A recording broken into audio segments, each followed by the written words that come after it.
பிரம்மஹத்தி தோஷம் சிவபெருமானுக்கு பிடிச்சிக்குது. சிவபெருமானால் எதையும் சாப்பிட முடியல.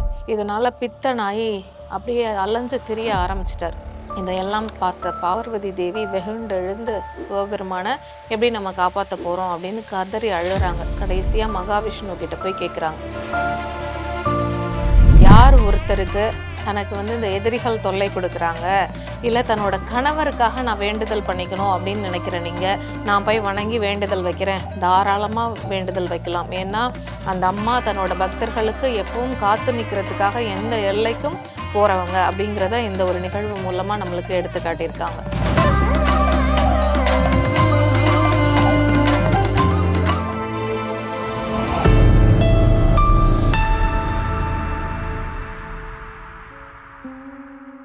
அனைவருக்கும் வணக்கம்.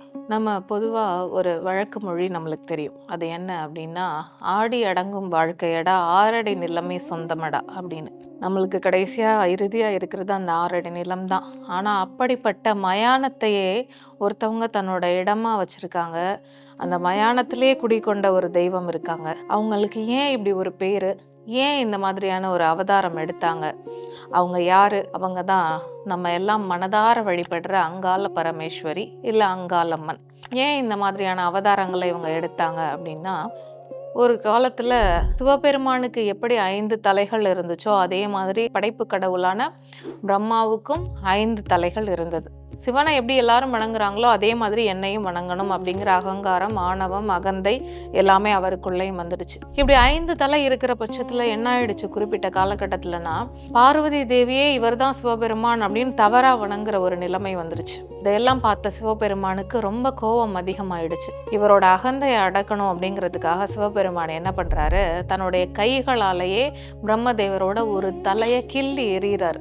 அந்த பிரம்மரோட அந்த தலை ஓடு, அந்த கபாலம் சொல்லுவோம் இல்லையா, அது அவர் கையில் விரல்களில் ஒட்டிக்குது.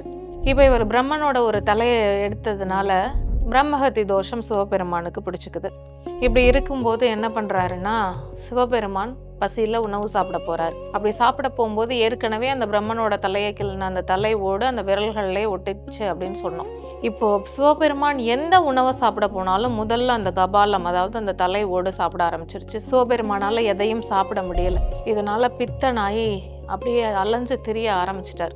இதையெல்லாம் பார்த்த பார்வதி தேவி வெகுண்டெழுந்து சிவபெருமானை எப்படி நம்ம காப்பாற்ற போகிறோம் அப்படின்னு கதறி அழுறாங்க. கடைசியாக மகாவிஷ்ணு கிட்ட போய் கேட்குறாங்க, எம்பெருமானுக்கே இந்த மாதிரியான ஒரு சாபம், இப்படிப்பட்ட நிலை இருக்குது, நான் என்ன பண்ணி எம்பெருமானை சரி பண்ணி கொண்டு வருவேன் அப்படின்னு சொல்லி முறையிடுறாங்க. உடனே மகாவிஷ்ணு சொல்கிறாரு, பார்வதி நீ மேல்மலையனூர் போ, அங்கே மேல்மலையனூர் மயானத்துக்கு சிவபெருமான் வருவார். அப்படி நீ வரும்போது நல்லா சாதம் செஞ்சு அந்த சாதத்தை அவருக்கு உணவாக போடு, அப்படி போடும்போது உனக்கு அங்கே விடை கிடைக்கும், நீ போ அப்படின்னு சொல்கிறார்.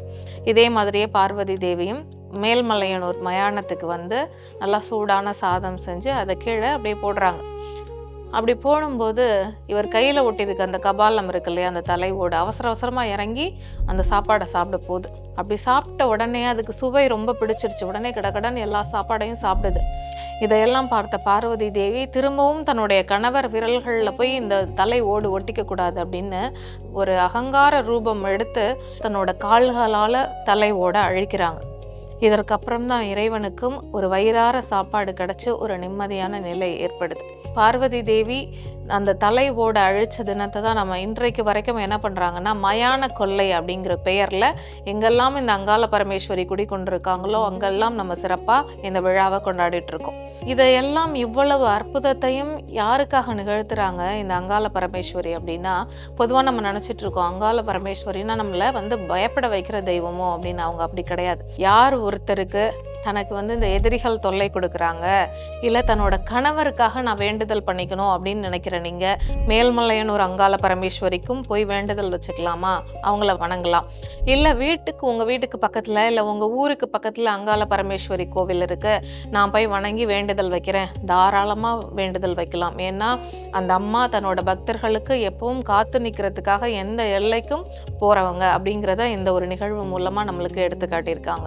அது மட்டும் இல்லாமல் யார் யார் ஒருத்தர் தனக்கு குலதெய்வம் எனக்கு தெரியல, எங்கள் வீட்டில் சொல்லலை, நான் கேட்டேன் அவங்களுக்கே தெரியலை, வீட்டில் இருக்க பெரியவங்களுக்கே தெரியலை அப்படின்னா கட்டாயம் அங்காள பரமேஸ்வரி அம்மாவை நீங்கள் இறுக்கமாக கெட்டியாக பிடிச்சிக்கிட்டா அவங்க இன்றைக்கு மட்டும் இல்லை உங்களுடைய குலம் முழுவதும் தழைக்க வைத்து உங்களோட குடும்பத்திற்கே ஒரு பெரிய ஆசி வழங்குவாங்க. அப்படிப்பட்ட சக்தி உள்ளவங்க தான் இந்த அங்காள பரமேஸ்வரி.